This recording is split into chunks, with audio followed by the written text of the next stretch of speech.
අපි බලමු Word වල ටෙම්ප්ලේට් කොහොමද භාවිත කරන්නේ කියලා. අපි Word වලදී ෆයිල් යටතේ new blank document තමයි මෙතෙක් භාවිත කළේ. ඒකේ blank document එක අරගෙන අපි page layout එක සකස් කරගෙන page borders paragraph setting වගේ දේවල් වලින් අපි structure එක හදාගෙන type කරලා setting කළා. ඉතින් ඊට වඩා ඔෆිස් එකකට උමනා කරන ආකෘති ඒ කියන්නේ calendar business card letters packs cover sheet වගේ දේවල් මෙතන මේ sample template යටතේ පෙන්නනවා.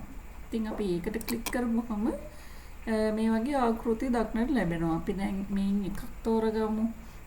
මෙන්න මේ report එක.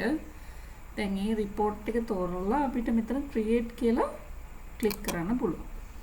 එතකොට අපි ඉන්න ડોකියුමන්ට් එකට ඒකින් ආකෘතියක් ලැබෙනවා.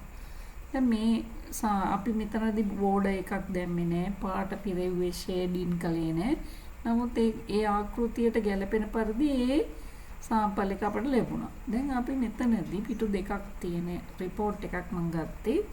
මේකේ මුල් cover page එක තමයි මේ තියෙන්නේ. එතකොට ඔයාලට පේනවා මුල් පිටුව ලොකුවට අකුරු දාන්න ඕනි.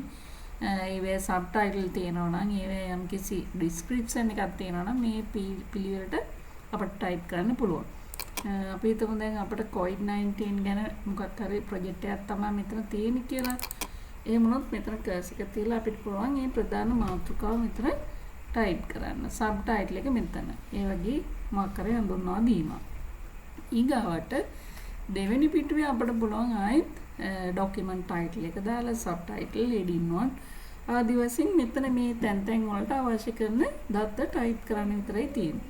එතන ඔයාලට තේරෙනවා මේකේ මේ වගේ සැකසීමක් කරන්න අපිට ටික වෙලා යනවා. මේ වගේ columns තුනකට බෙදන්න වෙනවා, colors දාන්න වෙනවා, ගොඩක් අමාරු වෙන්නේ.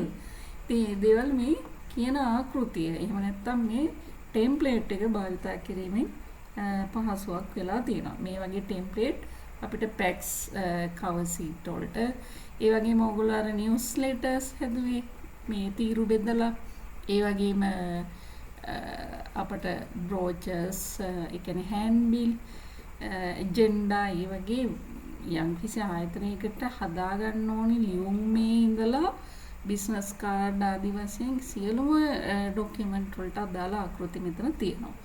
ඔයාලට යම්කිසි මෙතන පෙන්වන්න නැති එකක් තියෙනවනේ ඉන්ටර්නෙට් එක හරහා හරි ඩවුන්ලෝඩ් කරගන්න මෙතනදී පහසුකම් තියෙනවා.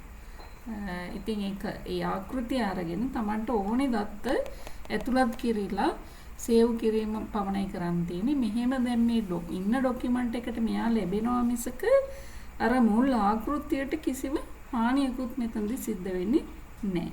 එහෙනම් මෙන්න මේ පහසුකම් මින් පස්සේ යොදා ගන්න පුළුවන්.